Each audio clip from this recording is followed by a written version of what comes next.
नमस्कार दोस्तों, स्वागत है आपका अपने इस यूट्यूब चैनल पे। देखिए मित्रों, आरपीएससी फर्स्ट ग्रेड का जो फर्स्ट पेपर है वो अपन लेकर के चल रहे थे, जिसमें अपन ने शैक्षिक प्रबंधन यानी कि एजुकेशनल मैनेजमेंट ये प्रारंभ कर दिया है। एजुकेशनल मैनेजमेंट के साथ ही अपनी जो जीके की क्लासेज चल रही हैं वो भी कंटिन्यू चलेगी। तो ये एजुकेशनल मैनेजमेंट में आपके सिलेबस में जो दे रखा है, सबसे पहला बिंदु वो है शैक्षिक प्रबंधन संकल्पना कार्य और सिद्धांत, जिसमें शैक्षिक प्रबंधन की जो संकल्पना है, शैक्षिक प्रबंधन का जो अर्थ है, इसकी जो प्रकृति है, इसके जो उद्देश्य हैं, ये अपन ने डिटेल से इससे पहले वाले वीडियो में पढ़ लिए हैं। तो जिन्होंने भी वो पहले वाला वीडियो नहीं देखा है वो वीडियो ज़रूर देखिएगा, और चैनल से पहली बार जुड़े हैं तो चैनल को सब्सक्राइब जरूर कीजिएगा। देखिए, आज के इस वीडियो में अपन पढ़ेंगे शैक्षिक प्रबंधन के कार्य और इसके सिद्धांत। तो वीडियो में अंत तक जरूर बने रहिएगा, और इसके लास्ट में अपन शैक्षिक प्रबंधन के जो क्वेश्चन आरपीएससी एग्जाम्स में पूछे गए हैं वो भी पढ़ेंगे। आज के इस वीडियो की शुरुआत करते हैं शैक्षिक प्रबंधन के कार्य। देखिए, शैक्षिक प्रबंधन के जो कार्य हैं वो सबसे पहले अपन पढ़ते हैं हेनरी फेयोल ने कौन कौन से कार्य बताए हैं। हेनरी फेयोल, जिनको प्रबंधन के जनक कहते हैं, आधुनिक प्रबंधन के जनक, तो हेनरी फेयोल ने प्रबंधन के 5 महत्वपूर्ण कार्य बताए हैं। इन्होंने एक सूत्र दिया है POCCC, यानी कि POCCC। ये जो सूत्र है ये किन्होंने दिया है? हेनरी फेयोल ने दिया है। जिसमें P का मतलब है आपका प्लानिंग यानी कि नियोजन यानी कि योजना बनाना। O का मतलब है ऑर्गेनाइजिंग यानी कि संगठन। इसके बाद में है कमांड यानी कि निर्देश देना या निर्देशन। कंट्रोल यानी कि नियंत्रण करना, और कोऑर्डिनेशन यानी कि समन्वय करना। तो ये जो POCCC ये जो कार्य है ये हेनरी फेयोल ने दिए हैं। इनको अपन डिटेल से पढ़ेंगे। अभी बस आपको इतना ध्यान में रखना है कि हेनरी फेयोल ने कौन कौन से कार्य बताए हैं। तो हेनरी फेयोल ने POCCC ये बताया है, जिसमें प्लानिंग, ऑर्गेनाइजिंग, कमांड, कंट्रोल और कोऑर्डिनेशन। हेनरी फेयोल के बाद में अपन पढ़ते हैं लूथर गुलिक के अनुसार। तो लूथर गुलिक ने जो कार्य बताए हैं वो बताए हैं आपके 7 कार्य बताए हैं, जिसमें planning, organising, staffing, directing, coordination, reporting और बजटिंग यानी कि बजट निर्माण करना। ये जो 7 कार्य हैं ये बताए हैं आपके लूथर गुलिक ने, और ये जो 5 कार्य हैं ये बताए हैं आपके हेनरी फेयोल ने। तो ये हेनरी फेयोल के कार्य और लूथर गुलिक के कार्य आपको ध्यान में रखने हैं। हेनरी फेयोल का तो सूत्र है POCCC, और लूथर गुलिक का जो सूत्र है वो है आपका पोस्ट कॉर्ब। इनको अपन डिटेल से आगे पढ़ेंगे। देखिए, लूथर गुलिक ने प्रबंधन के कार्यों का जो वर्णन है वो 1937 में इनकी एक बुक है papers on the science of administration, इस बुक में इन्होंने किया है। तो कौन कौन से कार्य हैं इनके? अपन ने देखा था POSD पोस्ट, और कॉर्ब CORB कॉर्ब, पोस्ट कॉर्ब। ये जो इन्होंने सूत्र दिया है लूथर गुलिक ने, और इन्हीं सूत्र के माध्यम से इन्होंने प्रबंधन के कार्य बताए हैं। जिसमें P का मतलब होता है आपका प्लानिंग यानी कि नियोजन यानी कि योजना बनाना। O का मतलब होता है ऑर्गेनाइजिंग यानी कि संगठन। फिर होता है आपका स्टाफिंग यानी कि नियुक्तिकरण, स्टाफ की नियुक्ति करना। डायरेक्टिंग निर्देशन, कोऑर्डिनेशन यानी कि समन्वय, और रिपोर्टिंग यानी कि प्रतिवेदन, और बजटिंग यानी कि बजट निर्माण करना। तो ये जो 7 कार्य है ये 7 कार्य बताए हैं आपके लूथर गुलिक ने, और 5 कार्य बताए हैं हेनरी फेयोल ने। तो हेनरी फेयोल के कार्य ध्यान में रखना है और लूथर गुलिक के कार्य ध्यान में रखना है। हेनरी फेयोल और लूथर गुलिक के कार्य को पढ़ने के बाद में अब अपन डिटेल से शैक्षिक प्रबंधन के जो कार्य हैं, महत्वपूर्ण कार्य हैं, उनको अपन पढ़ेंगे। तो सबसे पहला जो कार्य है वो है आपका प्लानिंग का यानी कि नियोजन का यानी कि योजना बनाना। अपन कोई भी काम करते हैं, किसी भी काम को लेकर के चलते हैं, किसी भी काम को अपन मैनेज करते हैं, तो मैनेज करने के लिए सबसे पहले अपन को उस कार्य की योजना बनानी होगी। यानी कि आप एग्जाम्पल लेकर के चल लो, यानी कि आपको स्कूल व्याख्याता की तैयारी करनी है। तो स्कूल व्याख्याता की तैयारी करने के लिए सबसे पहले आपको क्या करना होगा? आपको एक प्लानिंग करनी होगी, आपको एक योजना बनानी होगी। तो उसी को कहते हैं अपन प्लानिंग या योजना। कोई भी काम देख सकते हो आप, किसी भी काम को करने से पहले अपन उसकी क्या करते हैं, सबसे पहले अपन उसकी प्लानिंग करते हैं। अगर अपनी प्लानिंग बेस्ट होगी तो वह कार्य बहुत ही आसानी से हो सकेगा। तो सबसे पहला जो कार्य है प्रबंधन का, वो है आपका प्लानिंग यानी कि नियोजन यानी कि योजना बनाना। तो पूर्व निर्धारित लक्ष्य की प्राप्ति के लिए क्या करना है, कैसे करना है और कब करना है आदि का पूर्व निर्धारण करना, ये क्या कहलाता है अपना, ये कहलाता है अपना प्लानिंग। प्लानिंग करने के बाद में अपन करेंगे ऑर्गेनाइजिंग यानी कि संगठन। योजना की क्रियान्विति हेतु मानवीय और भौतिक संसाधनों द्वारा स्थापित ढांचा, इसको क्या बोलते हैं अपन, संगठन बोलते हैं। यानी कि अपन ने किसी भी काम की क्या की, सबसे पहले अपन ने की प्लानिंग। अब उस काम को चलाने के लिए, उस काम को सुचारू रूप से बनाए रखने के लिए अपने पास क्या होना चाहिए, अपने पास मानवीय और भौतिक संसाधनों का ढांचा भी होना चाहिए, अपने पास संसाधन भी होने चाहिए। उसको अपन बोलेंगे ऑर्गेनाइजिंग यानी कि संगठन। तो सबसे पहला जो बिंदु है वो क्या है, प्लानिंग। उसके बाद में ऑर्गेनाइजिंग यानी कि संगठन। नेक्स्ट जो कार्य है वो है कमांड यानी कि निर्देशन। कार्य को सही तरीके से चलाने के लिए जो भी निर्देश दिए जाते हैं उनको अपन बोलते हैं कमांड। यानी कि किसी भी काम को करने के लिए जो प्रबंधक होता है, जो करने वाला होता है, कर्ता होता है, वह क्या करता है, निर्देश देता है, उसी को अपन बोलते हैं निर्देशन यानी कि कमांड। कोऑर्डिनेशन यानी कि समन्वय। लक्ष्य की प्राप्ति हेतु कार्यरत सभी व्यक्तियों में आपसी तालमेल या समझौता, ये जो होता है वह कहलाता है आपका समन्वय यानी कि कोऑर्डिनेशन। यानी कि किसी भी कार्य को अपन कर रहे हैं तो सबसे पहले अपन उसकी करेंगे प्लानिंग। फिर उसकी प्लानिंग करने के बाद में ये देखेंगे अपने पास उचित साधन है या नहीं है, तो उन संसाधनों का जुगाड़ करना, उन संसाधनों की व्यवस्था करना, वो कहलाएगा आपका संगठन। अब उस प्लानिंग को जिन्होंने किया है, उस प्लानिंग को जिन्होंने बनाया है, वह क्या करेगा, वह निर्देश देगा, तो उसको बोलते हैं अपन कमांड या निर्देशन। कोऑर्डिनेशन का मतलब होता है प्लानिंग को करने के बाद में, संगठन को बनाने के बाद में, निर्देश को प्राप्त करने के बाद में जितने भी जो कार्यकर्ता होते हैं, जितने भी कार्य करने वाले जो लोग होते हैं, जितना भी जो ग्रुप होता है, उनका आपस में तालमेल बनाए रखना, आपस में समझौता बनाए रखना, वह कहलाता है आपका कोऑर्डिनेशन। प्रबंधन का एक महत्वपूर्ण कार्य है जिसका नाम है कंट्रोल यानी कि नियंत्रण।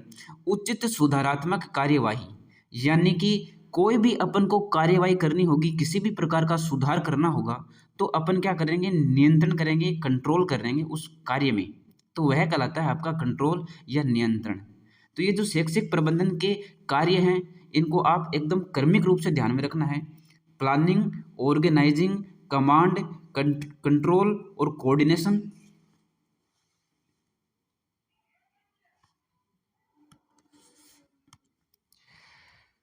नेक्स्ट कार्य होता है एक स्टाफिंग का भी, यानी कि नियुक्ति का। लक्ष्य प्राप्ति हेतु योग्य और कुशल अनुभवी कर्मचारियों का जो चयन है वह कहलाता है आपका नियुक्ति। रिपोर्टिंग यानी कि आलेखन। विभिन्न क्रियाकलापों का लेखा जोखा। जो भी क्रियाकलाप किए जाते हैं उन सभी क्रियाकलापों का जो लेखा जोखा लिखा जाता है उसे अपन बोलते हैं रिपोर्टिंग यानी कि आलेखन। बजट निर्माण। संगठन के आय व्यय का अनुमान लगाना, इसको अपन बोलते हैं बजट निर्माण। कितना आय व्यय है वो लगा है कोई किसी भी कार्य में, उसको अपन करते हैं बजट निर्माण, बजटिंग करते हैं।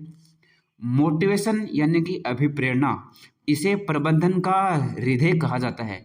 यानी कि अपन को अगर मोटिवेशन मिलेगा तो वह प्रबंधन जो है, वह कार्य जो है अच्छी तरीके से हो सकेगा, बहुत बेहतरीन तरीके से हो सकेगा। तो मोटिवेशन भी प्रबंधन का एक महत्वपूर्ण कार्य है। डिसीजन यानी कि निर्णय।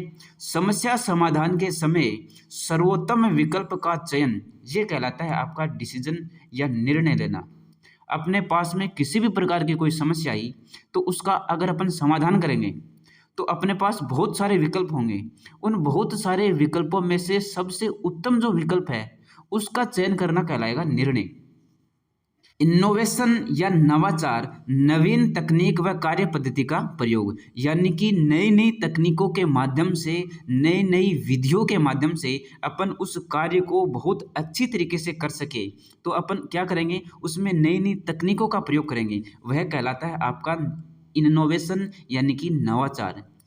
इवोल्यूशन यानी कि मूल्यांकन, निर्धारित लक्ष्य की प्राप्ति किस सीमा तक हुई है को जानना ही क्या कहलाता है, मूल्यांकन कहलाता है। यानी कि सबसे अंत में अपन ये देखेंगे कि कितना लक्ष्य अपन को प्राप्त हुआ है, जो अपन ने लक्ष्य निर्धारित किया था, जो अपन ने उद्देश्य निर्धारित किया था, वह उद्देश्य कितना प्राप्त हुआ है, यह सब जानना क्या कहलाता है, आपका मूल्यांकन कहलाता है। तो ये प्रबंधन के जो कार्य हैं, आपको बहुत ही ध्यान से एक एक बिंदु को आपको ध्यान में रखना है। प्रबंधन के कार्य पूछे जाते हैं एग्जाम्स में, तो इनको स्किप नहीं करना है बिल्कुल भी। अब देखिए प्रबंधन के जो सिद्धांत है वो अपन पढ़ते हैं। आपके सिलेबस में दे रखा है प्रबंधन की संकल्पना। संकल्पना को अपन ने इससे पहले वाले वीडियो में पढ़ा है।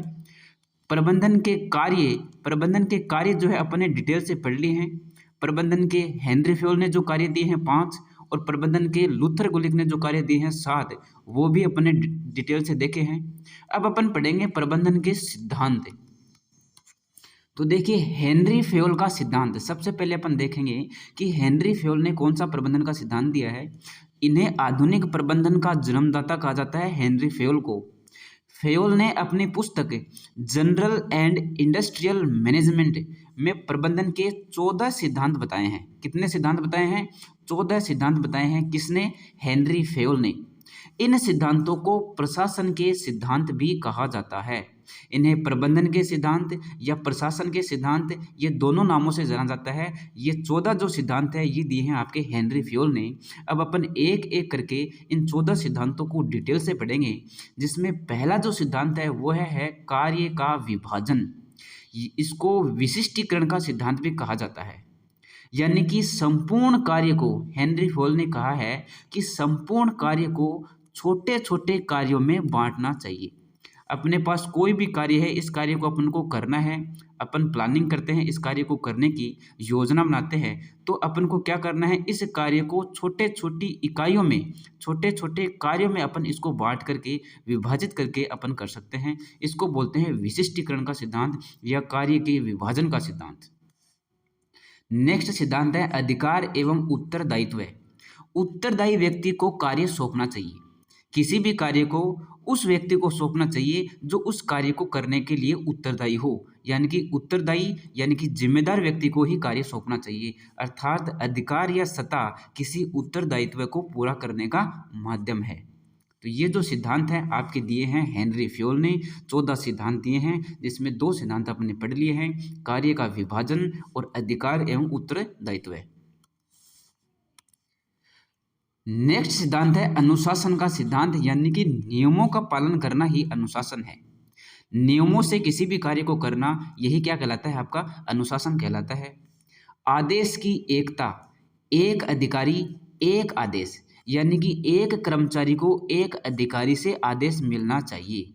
एक कर्मचारी को अगर एक से अधिक अधिकारियों से आदेश मिलेगा तो वह उस कार्य को बेहतरीन तरीके से नहीं कर पाएगा, अच्छी तरीके से मैनेजमेंट जो है वह नहीं कर पाएगा, अच्छा प्रबंधन नहीं कर पाएगा।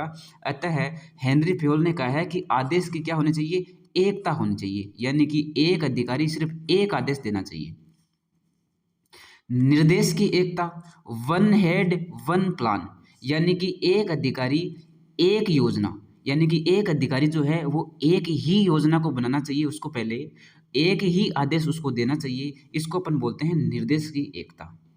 व्यक्तिगत हित के स्थान पर सामान्य हित को वरीयता, ये एक महत्वपूर्ण फैक्ट है किसी भी कार्य में।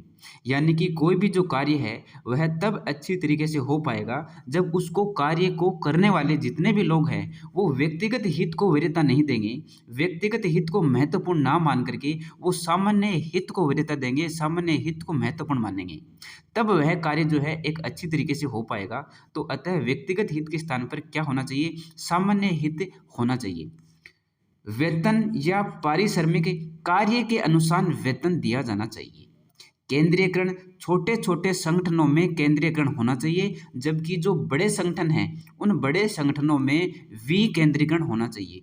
विकेंद्रीकरण का मतलब है सत्ता जो है एक आदमी के अधिकार में नहीं होना चाहिए, सत्ता का बंटवारा होना चाहिए, यानी कि सभी लोगों में कुछ न कुछ अधिकार जरूर होना चाहिए, उसको अपन बोलते हैं विकेंद्रीकरण।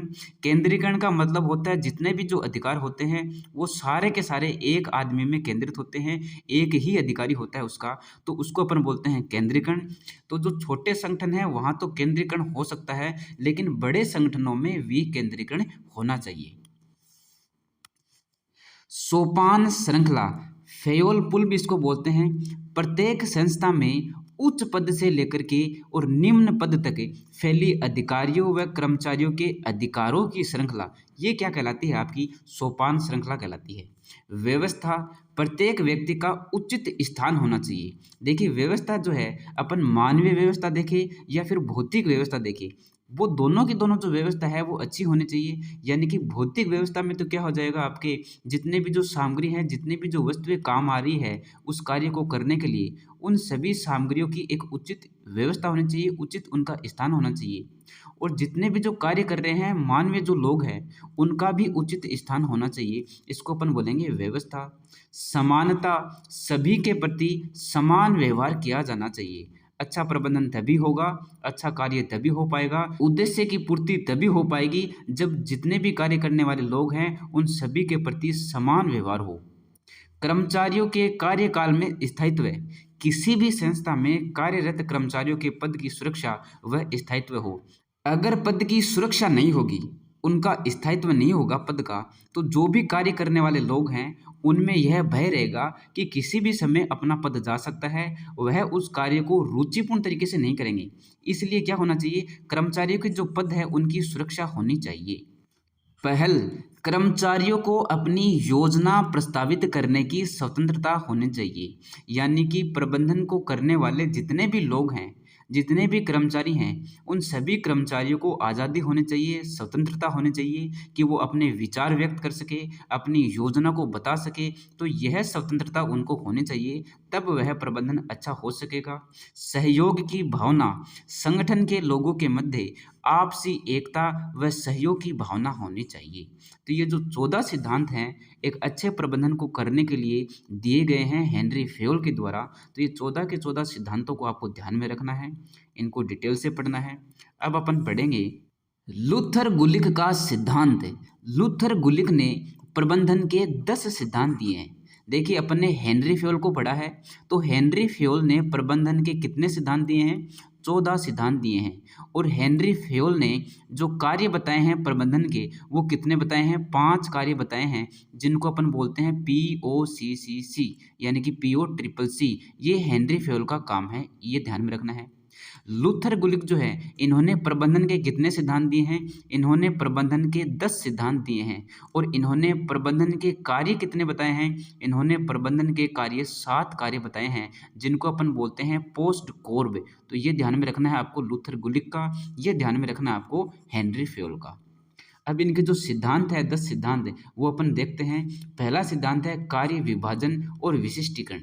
यही बात जो है आपके हेनरी फेयोल ने बताई है कि कार्य को इकाइयों में विभाजित कर प्रत्येक व्यक्ति को सौंपा जाना चाहिए। यानी कि जो कार्य है उस कार्य को छोटी छोटी इकाइयों में विभाजित कर देना चाहिए, छोटे छोटे कार्यों में उसको विभाजित कर देना चाहिए, फिर उस कार्य को करना चाहिए। यानी कि इसको अपन बोलते हैं विशिष्टीकरण का सिद्धांत, कार्य के विभाजन का सिद्धांत। विभागीय संगठनों के आधार, 4 आधार इन्होंने बताई हैं विभागीय संगठनों के। पहला जो आधार है वो है उद्देश्य यानी कि पर्पज, दूसरा है प्रक्रिया यानी कि प्रोसेस, तीसरा जो आधार है वो है व्यक्ति यानी कि पर्सन, और चौथा जो आधार है वह है स्थान यानी कि प्लेस। इसे अपन 4P अवधारणा भी कहते हैं। तो यह क्वेश्चन भी पूछा गया है कि जो 4P अवधारणा है वो किन्होंने दी है? 4P अवधारणा आपकी दी है लूथर गुलिक ने, जिसमें 4P का मतलब भी आपको ध्यान में रखना है, पर्पज, प्रोसेस, पर्सन और प्लेस। पद सोपान द्वारा समन्वय, प्रत्येक व्यक्ति के कार्य निर्धारित होते हैं, यानी कि पदों का जो बंटवारा है वो निर्धारित होता है। प्रत्येक व्यक्ति के कार्य जो है अलग अलग होते हैं, अलग अलग पद होते हैं, इनको अपन बोलते हैं पद सोपान द्वारा समन्वय। सचेत समन्वय, संगठन के सभी लोगों व उनके कार्य में समन्वय होना चाहिए, यह है आपका सचेत समन्वय।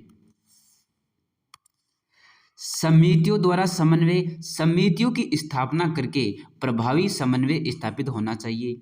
विकेंद्रीकरण, यह अपन ने हेनरी फेयोल वाले में पढ़ा है। उन्होंने कहा था कि छोटे छोटे जो संगठन हैं उनमें तो होना चाहिए आपका केंद्रीकरण, और जो बड़े संगठन हैं उनमें होना चाहिए विकेंद्रीकरण। लूथर गुलिक क्या कहते हैं कि सत्ता का एक स्थान पर केंद्रित ना करके सभी स्तरों में निहित होनी चाहिए, यानी कि सत्ता जो है, अधिकार जो है, पावर जो है, सिर्फ एक व्यक्ति को ना दे करके सभी स्तरों में सभी व्यक्तियों को दी जानी चाहिए। उससे जो प्रबंधन है वो अच्छी प्रकार से हो सकेगा। आदेश की एकता, एक अधिकारी से एक आदेश प्राप्त होना चाहिए। सूत्र व स्टाफ है, सूत्र क्या करते हैं, नीति निर्माण करते हैं और आदेश देते हैं, जबकि स्टाफ जो होता है वह आदेश की पालना करता है। प्रत्यायोजन, कार्य का कुछ भाग अन्य को सौंपना, यानी कि प्रत्यारोपित करना, कुछ पार्ट जो है कार्य का वह अन्य लोगों को दे देना, इसे अपन बोलते हैं प्रत्यायोजन। नियंत्रण का क्षेत्र, कर्मचारियों की वह संख्या जिस पर एक अधिकारी नियंत्रण कर सके वह क्या कहलाता है, नियंत्रण का क्षेत्र कहलाता है। तो ये जो 10 सिद्धांत है आपके लूथर गुलिक के, ये 10 सिद्धांत आपको ध्यान में रखना है। हेनरी फ्योल के जो 14 सिद्धांत है वो 14 सिद्धांत ध्यान में रखने हैं, और इन दोनों के जो कार्य हैं वो भी आपको ध्यान में रखने हैं। अब जो क्वेश्चन हैं जो शैक्षिक प्रबंधन के आपके आरपीएससी एग्जाम्स में आए हुए हैं वो कौन कौन से हैं वो अपन देखते हैं, यानी कि किस प्रकार के क्वेश्चन मैनेजमेंट में पूछे जाते हैं। पहला क्वेश्चन देखिए, निम्न में कौन सी प्रबंधन की प्रकृति नहीं है। ये जो प्रकृति है प्रबंधन की, ये अपन ने इससे पहले वाले वीडियो में पढ़ी है, तो पहला वाला वीडियो अगर नहीं देखा है तो वो जरूर देखेगा। अपने पढ़ा था कि प्रबंधन एक कला है, बिल्कुल सही बात है। प्रबंधन एक भौतिक विज्ञान है, प्रबंधन एक सामाजिक प्रक्रिया है, प्रबंधन एक सार्वभौमिक प्रक्रिया है। तो ये जो प्रकृति है प्रबंधन की, इनको आपको डिटेल से पढ़ना है। तो इनमें से कौन सा जो है आंसर इस क्वेश्चन का होगा, यह जो क्वेश्चन है आपका साइंस का डिपार्टमेंट की आरपीएससी 2020 में आया हुआ है स्कूल व्याख्याता में।